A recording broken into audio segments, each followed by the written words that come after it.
লিখেছেন রাতে খালি গায়ে ঘুমানো কি খারাপ? ভাই, একজন কিন্তু বন্ধু জনের বেশি হলে জমি কি নিয়মে বন্টন হবে?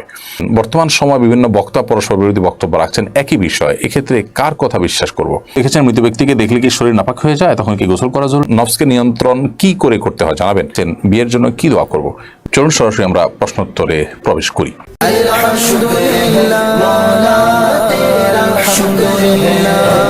জিনা কবির অথয় এআইডি থেকে আপনি লিখেছেন বিয়ের জন্য কি দোয়া করব? বিয়ের জন্য আল্লাহ রাব্বুল আলামিনের কাছে দোয়া করবেন সূরা ফুরকানের ৭৪ নম্বর আয়াতে নেক সন্তান নেক স্ত্রীর জন্য দোয়া করবেন, হালাল উপার্জন করবেন এবং সাধারণভাবে নিজের ভাষায় আল্লাহ তাআলার কাছে নেক স্ত্রী এবং বিবাহ সহজ হওয়ার বিষয়টি দোয়া করবেন। তাইবা তুবা লিখেছেন নফসকে নিয়ন্ত্রণ কি করে করতে হয় জানাবেন? নফসকে নিয়ন্ত্রণ করার জন্য প্রথমত কোরআনিককার আল্লাহ ভীরু মানুষ যারা আছেন সে সমস্ত মানুষদের সান্নিধ্যে যাওয়া এবং যারা নফসকে নিয়ন্ত্রণ করতে পারে, নফসের বাইরে চলা বিরুদ্ধেও যারা চলতে শিখে সেই মানুষগুলোর সান্নিধ্যে থাকার চেষ্টা করা, তাদের সাথে উঠা বসা করার চেষ্টা করে নফস নিয়ন্ত্রণ করার অনেক বড় একটা মাধ্যম। আল্লাহ তাআলার কাছে দোয়াও করা যেতে পারে। নফসকে নিয়ন্ত্রণ করার মালিক মূলত আল্লাহ রাব্বুল আলামিন, সেই জন্য নবী করিম সাল্লাল্লাহু আলাইহি ওয়াসাল্লাম দোয়াও শিখিয়ে দিয়েছেন,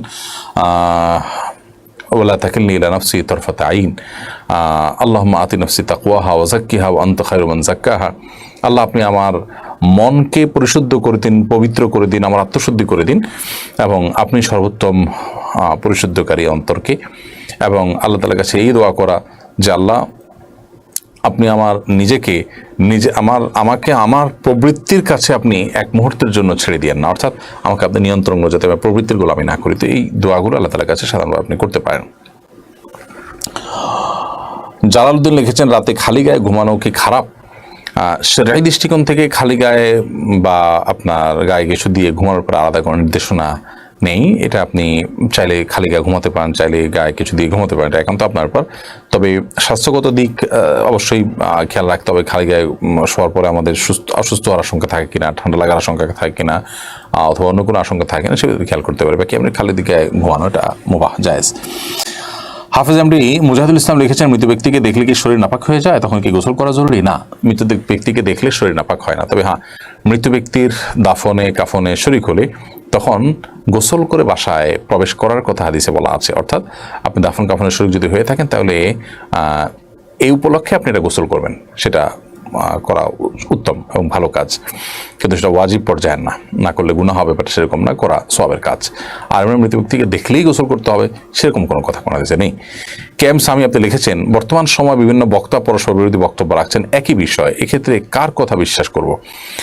আল্লাহ মাফ করুন, আমাদেরকে দেখতে হবে কোরআন হাদিসের সাথে সামঞ্জস্যপূর্ণ কথা কার, কোরআন হাদিসের আলোকে কে কথা বলছেন, কোরআন হাদিসের দলিল প্রমাণ দিয়ে কে কথা বলছেন, আমরা সেটাকে অনুসরণ করব। আমরা দলিলের ভিত্তিতে অনুসরণ করব। কোনো ব্যক্তি যদি এমন কিছু বলেন যেটা কোরআন হাদিসের দলিল আসলে সেটাকে সাপোর্ট করে না, তাহলে সেক্ষেত্রে সেটাকে আমরা গ্রহণ করব না। হিজাজি সাহেব আপনি লিখেছেন ভাই, একজন কিন্তু বন্ধু জনের বেশি হলে জমি কি নিয়মে বন্টন হবে? দেখুন, বন্ধু যদি দুজন হয় তাহলে সেক্ষেত্রে তারা বাবার টোটাল সম্পদের সর্বোচ্চ 2/3 পাবেন।